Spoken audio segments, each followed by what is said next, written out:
what's going on? Alright, today we're tackling brake master and brake slave cylinders. After my recent drive where the fuel pump was like screaming and set off, I've since replaced the fuel pump with a replacement stock Bosch pump. Hopefully that's not going to scream its head off from now on. Yeah, it's funny, every time I told somebody, oh, I'll put a Walbro in it, and it was just screaming, they're like, yeah, that's why we call them wine bros. I'm like, cool.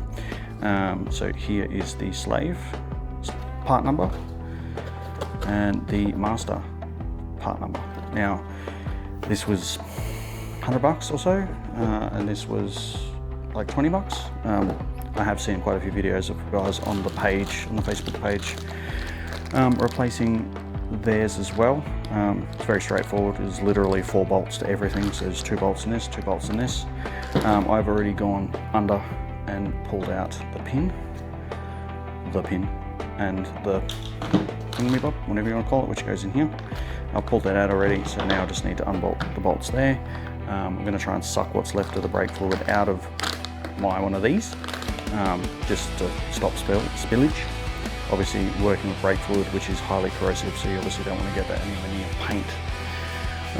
So next step, we need to get down. Yep.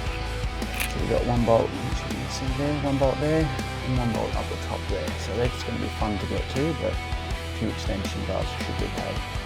First thing I'm going to do though is put some rags down so I can empty that out. And then we'll move on to the next step. So I will prep the area, suck the fluid out, and we'll come back. Okay, she's out. I disconnected this breather line here just because it was kind of in the way. So it looks like I've had a bit of an issue with my master as well. All that, if you can see that properly down there.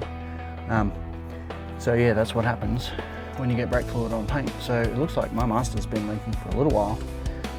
So it's a good thing I got a master, because I was like, well, my only issue is my slave. Yeah.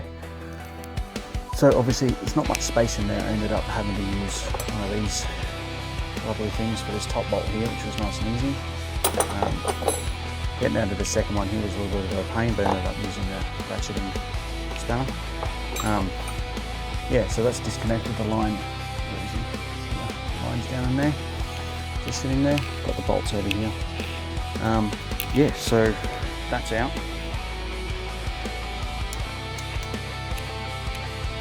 And come over to the bench, and you can see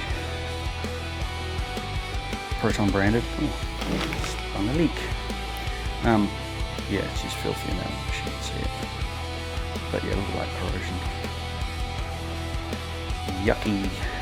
So yeah, yes, so there you go, that's the master. Old one, new one. So, the new one, look at that, beautiful, 5/8, beautiful. So I'll try and, so this bit's slightly different, but I'm just going to adjust this. Alright, so we'll do some cleaning up in the engine bay and attach our new master. Back in a minute. Alright, there we have it. She's in. Replace your crush. Oh my goodness, words are hard. The crush washers. Yeah, that's hard to say. Replace them on that, obviously that little fitting down in there, if you can see it. So that's on, this is on, the bolts are done up. Just got to put the breather line back on, and then we can go underneath and do the slave. So let's put this back on, like that, beautiful. Oh, that's not good. Jeez, glad I saw that. Right, yes, so I'm going to take this lid off too, because obviously if it's on, it'll create a suction. Alright, let's get underneath. So we've got these 2 bolts here, you can see. Trying to get it, excuse me, can't see. So 12mm there and 12mm there. Take those out, and then we'll also move this, push the piston in. Let that sit loose. and then we're just going to disconnect the line. So I'll be back. Uno momento. Okay, first bolt's out. So we can get this second one out.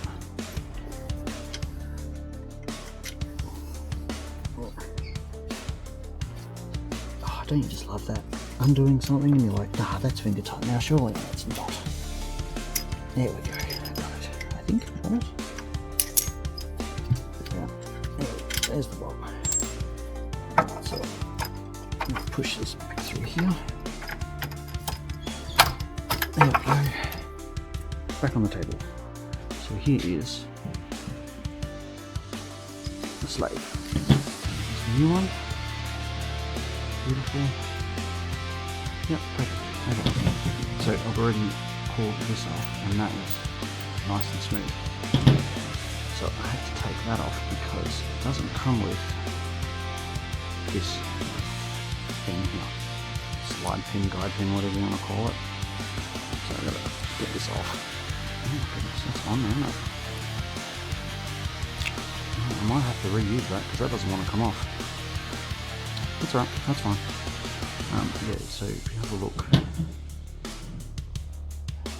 yeah, same smush in, you get some nice, hear that, some good pressure going there. This one's stuck in there, it won't come back out, so it's not under its own pressure, which is probably why, whoops, okay, probably why I didn't have much clutch. So let me just forget that. Oh, sorry, I edited that out. Okay, so now I need to get back under and put it all back together. Beautiful, like that. So get back under, put this line back in, the bolts back in, and then I'll bring you back. Alright, so we're all done. Topped the new reservoir back up with fluid. Got one of my kids to come out and give me a hand and bled the clutch system, so that's all done. Clutch is nice and firm, it's all sweet, brand new fluid in there, it's all nice and clean. So yeah, thanks for joining me. Once again, part numbers for the slave and the master. 4 bolts, technically 5, but whatever. Yeah, pretty easy and straightforward. Hope this helps. Hooroo!